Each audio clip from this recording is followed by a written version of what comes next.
In the last video, we looked at issues around indoor air quality and the importance of ventilation in homes. So what is ventilation? Well, it's the movement of air into, through, and out of a building, and we can break it down into two principal types. There's unintended ventilation, well that's leaks to you and me, and intended ventilation. That's holes in the fabric of the building for the purpose of ventilation and fans, etc. Basically the stuff that moves air on purpose that, well, isn't leaks. In this video, System Types, we are going to look at 4 typical systems that provide ventilation. 1. Natural ventilation and intermittent fans. This is a series of holes in the fabric of the building, in walls or windows located in every room in the house.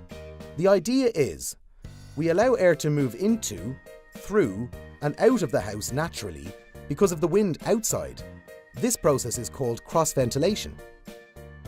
In addition, fans in wet rooms like bathrooms and kitchens remove moisture at source.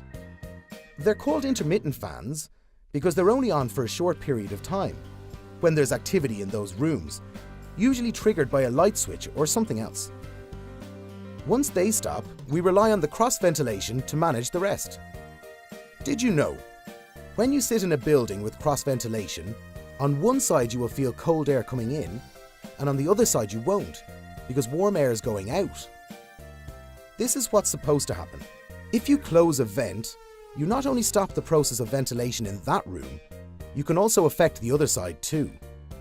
If your fans aren't working properly, or you've turned them off, moisture that's supposed to be extracted can now be picked up by the cross-ventilation and find its way to other parts of the house, often condensing on cold surfaces, causing mold.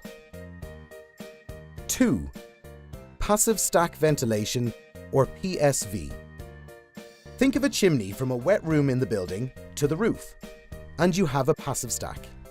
These replace extract fans and provide a natural low-energy way of extracting moisture at source. And, because it has no moving parts, it requires very little maintenance.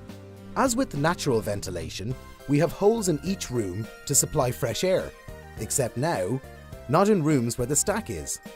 Passive stacks work in a similar way to a normal flue for a fire, in that it creates a draw by a combination of suction from wind at the top of the flue and a temperature difference between the top and the bottom. This is called the stack effect. Did you know?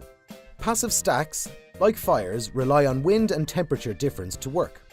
This means that even if designed correctly, due to wind and temperature changes outside, there are times when it will work better than others. Passive stacks also operate at very low pressures. This means that if you close vents or the stack is not designed and installed correctly, it can easily affect its ability to function properly. 3. Continuous mechanical extract ventilation, or MEV. With this system, we continuously extract from wet areas and supply air to dry areas through holes in walls or windows. Similar to passive stack, except this time we extract with fans. This can be done separately in each wet room. This is called decentralized MEV, or, through a central fan, this is called centralized MEV. These are quiet and energy-efficient fans. The idea is that a steady, reliable movement of air out of a building creates a steady and reliable flow in. Because of this, it can be a robust and reliable way of ventilating a wide range of buildings. Did you know? When commissioned, there is a requirement for a certain amount of air to be extracted from each type of wet room under building regulations. This should be checked again when the ventilation system is serviced. Time and resources should be set aside to set up and commission the system properly. 4.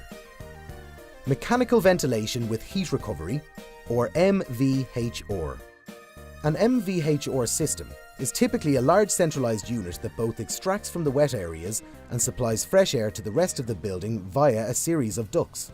Because the system is designed to supply as much air as it takes out, it's called a balanced system.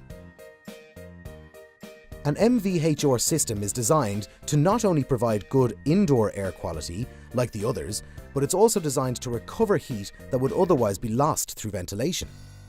It does this by passing the stale warm air it is extracting past the cold fresh air it is supplying. This warms the incoming air up.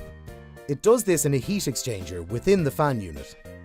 As such, MVHR is often used in energy-efficient buildings to assist in the retention of heat. Did you know? An MVHR system needs to be in an airtight house to really get the benefit of recovering heat. If too much heat is lost through leaks, then the energy benefits of the system are never realized. It also has a lot more going on inside than other systems, and as such requires a little more attention. For example, it has filters to protect both the heat recovery exchanger inside and also the condition of the ducts and air it's supplying. If these are not looked after, the system's performance will be affected, as will the air quality. Like an MEV system, an appropriate amount of time and resources need to be put aside to set up and commission the system properly. A final thought. Ventilation is an integral part of a building's success or failure. Whatever system you choose, what's important is that you understand the strengths and weaknesses of the different systems and have a plan for your building, whether it's new, a renovation, or you're trying to solve an existing problem. In the next video, we will cover demand-controlled ventilation systems.